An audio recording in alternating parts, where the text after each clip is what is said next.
At 0738 local time over the Persian Gulf, 2 U.S. F-18 Super Hornets were flying a combat air patrol between the American destroyer and Bandar Abbas harbor when the Hawkeye called contacts. Low, slow, and headed right their way.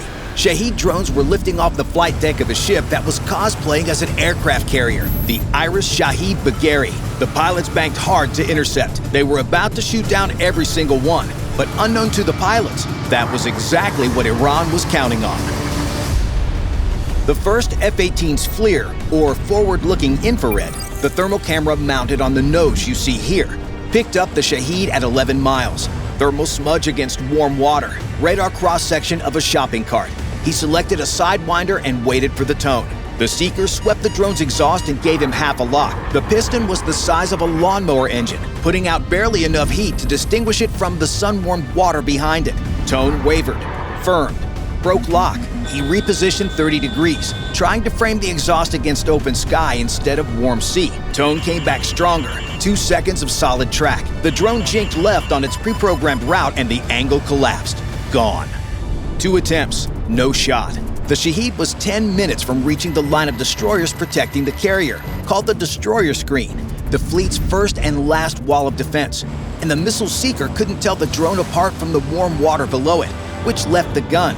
And using the gun meant diving to 1,000 feet to chase a target skimming the waves. Nose pointed straight at Bandar Abbas and every anti-aircraft gun on the harbor wall. He rolled the jet over and pulled the nose down. 8,000 feet. 6,000. 4. The waterfront filled the canopy. Cranes and the dark shapes of anti-aircraft positions growing larger by the second. In the harbor, a Zu-23 gunner attacked the Americans' descent through his optical sight. A fighter driving to shoot, called a strafing run, meant it had to fly straight at them. And a jet flying straight is a jet that's easy to hit. He cranked the elevation wheel, led the sight against the contact's nose, and opened fire. His partner on the second mount followed a half-second later. Tracers streaked up in arcs that looked lazy from altitude and stopped being lazy at 3,000 feet. The F-18 held the dive. Gun harmonization, the point where all the bullets converge on a single spot, was set at 1,000 feet. He was still above that, so the rounds would land low if he didn't aim higher. He corrected high and committed at 1 mile, half a second on the trigger. 20mm rounds punched through the Shahed's airframe and tore the wing off. He hauled back on the stick and climbed through the tracers, 2 streams converging on the corridor he was pulling through. Each burst a coin toss. A 23mm round cracked against the left intake housing. Engine instruments read normal on the climb out. Whatever it hid hadn't found anything that mattered yet. This time.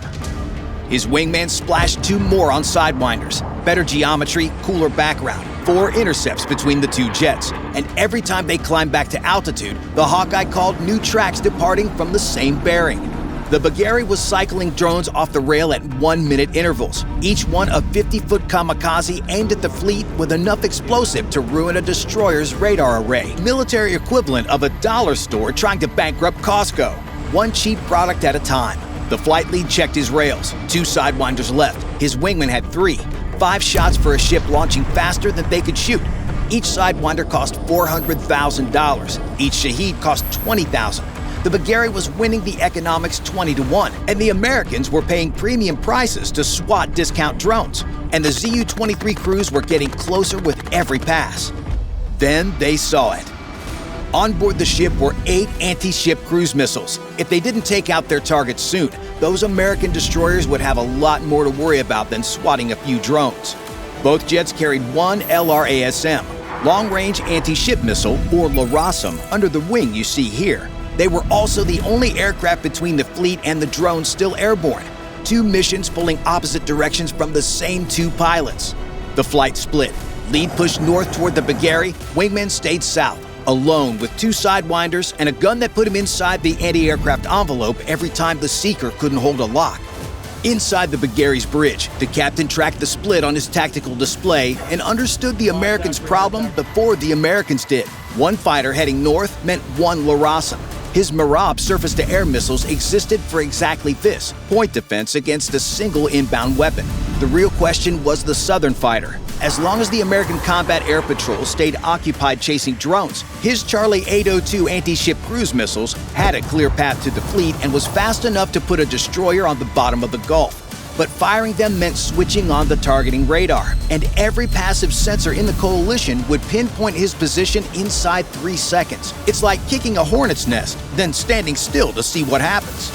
Right now, the Bagheri ran dark, hiding in the electronic clutter of a harbor full of burning ships. Firing the Charlie 802 traded that invisibility for 8 missiles in the air, and the math only worked if the Americans ran dry first. A few more Shahed cycles, a few more Sidewinders off the rails. He watched another drone cycle off the rail and mentally calculated what they should have left. Almost. The lead descended through 30,000 feet. The LRASM needed him below 20,000 for the delivery queue to solve cleaner through the smoke rising from Bandar Abbas, and every foot below 18,000 feet put him inside the Mehrab envelope. 8 short-range surface-to-air missiles on the Bagheri's deck, each needing 8 seconds of continuous track to fire. The kind of math that only works if nobody is shooting at you, which is exactly the kind of math military aviation never gets.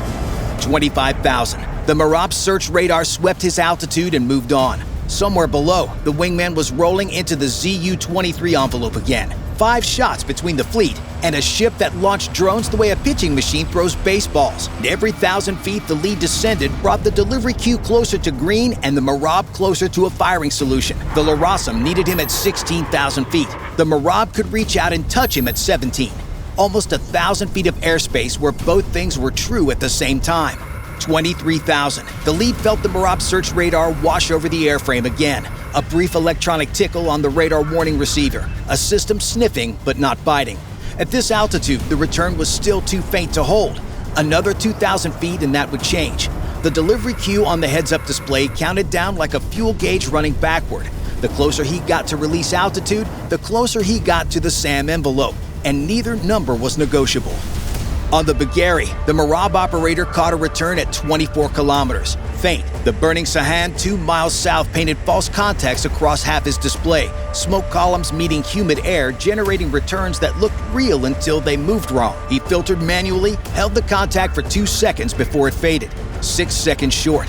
He swept the sector and noticed the contact was lower than his last detection. Descending, coming to him. 6,000 feet, inside the engagement ceiling. Then the Hawkeye ripped the geometry apart.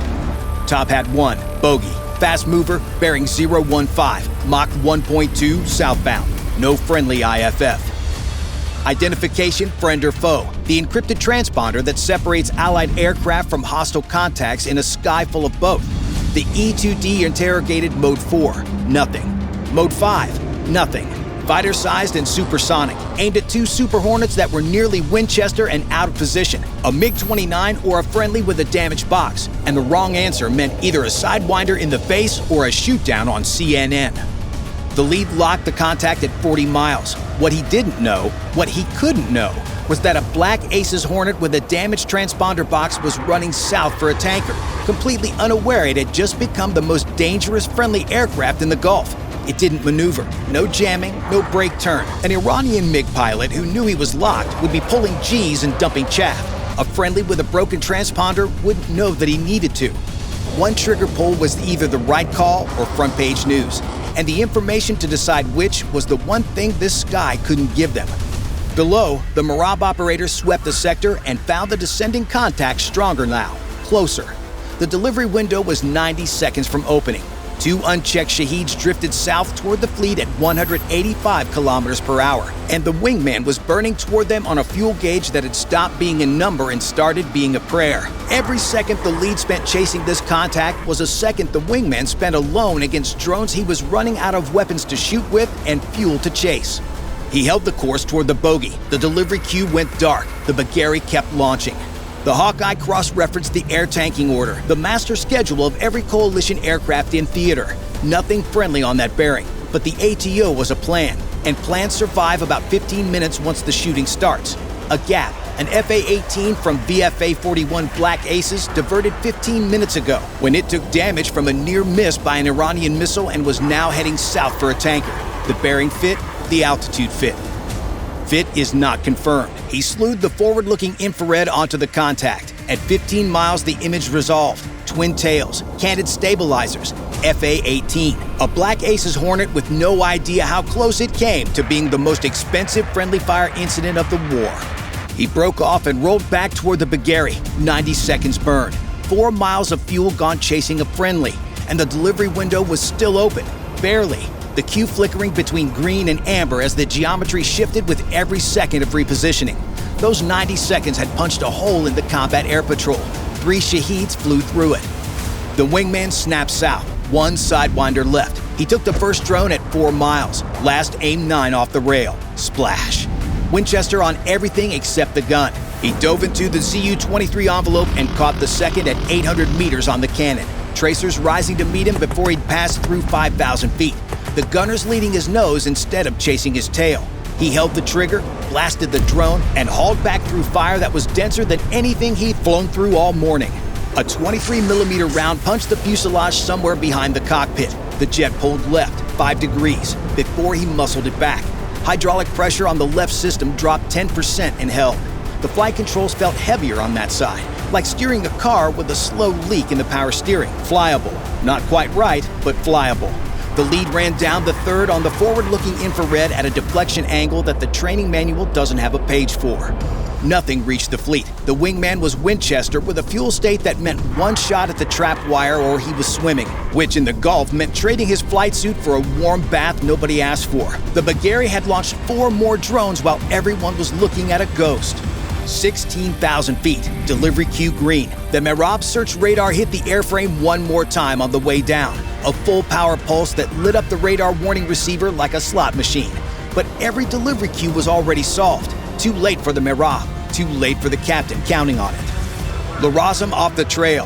Long-range anti-ship missile. 2,500 pounds of passive sensors and artificial intelligence designed to find and sink ships without any help from the pilot. Think of it like letting a hunting dog off the leash. You point it in the right direction and it does the rest, sniffing out the right target on its own while ignoring everything else.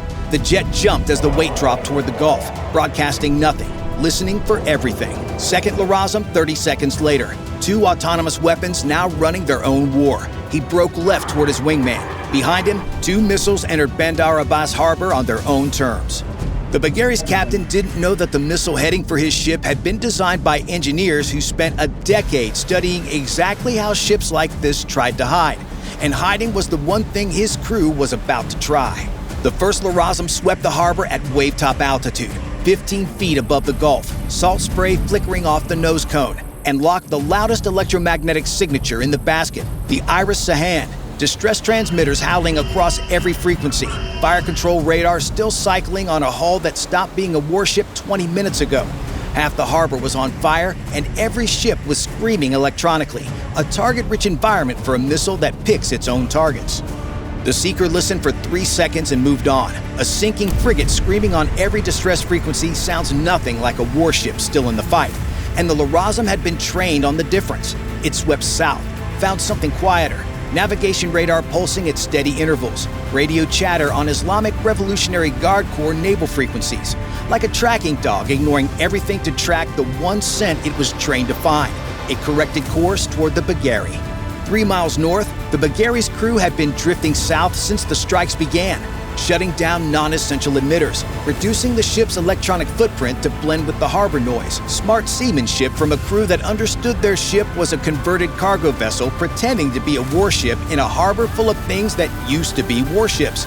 But the LRASM had been designed by people who anticipated exactly this move. On the Bagheri, the Mehrab operator picked up the inbound at 8 kilometers, wave-top altitude, closing from the south on a flight profile his training had never covered. He transitioned to track, manual corrections fighting sea clutter that looked identical to the missile's radar return. 3 seconds of track. 4. The contact dipped into a wave trough and vanished. He swept the sector, found it again at 7 kilometers on a slightly different bearing. It had maneuvered. Clock reset. He started over.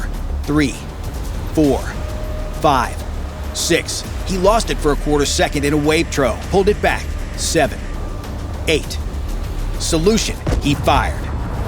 The interceptor streaked south on a closing geometry that should have ended the LRASM's flight in 4 seconds. Seeker held at 6 kilometers. 4. At 3, the LRASM dipped into a wave trough at the exact moment the interceptor needed a clean return.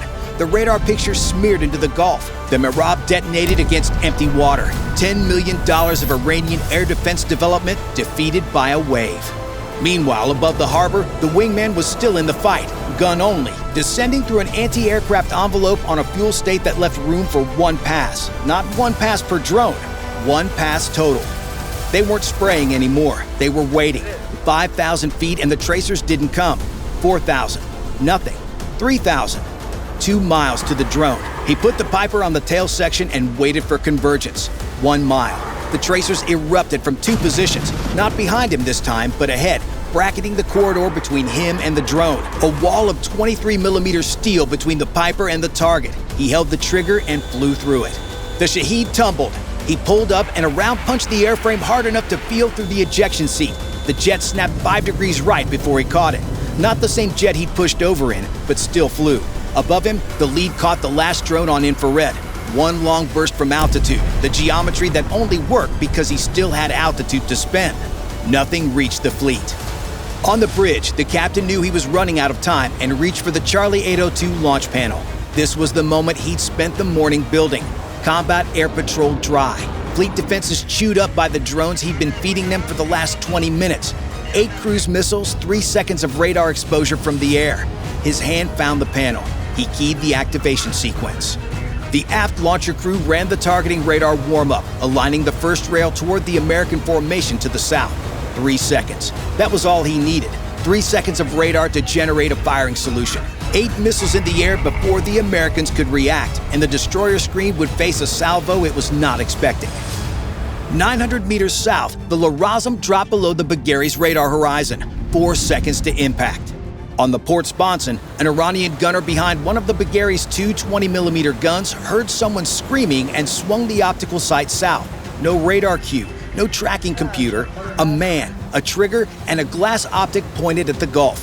He saw it for half a second, a dark shape splitting the wavetops at 600 miles per hour, throwing spray in a white line that appeared and vanished between swells. He opened fire.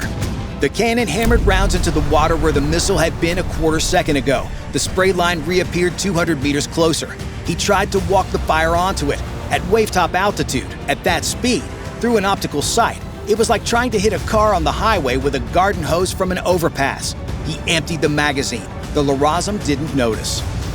The first LRASM punched through the forward section. Shahed airframes packed beside fuel bladders and rocket boosters. The deck tilted 5 degrees before the captain's hand left the launch panel. 7, 9, 11. The Charlie 802 needs the rail within 20 degrees of level. Outside that, the booster fires the missile into the ship's own superstructure.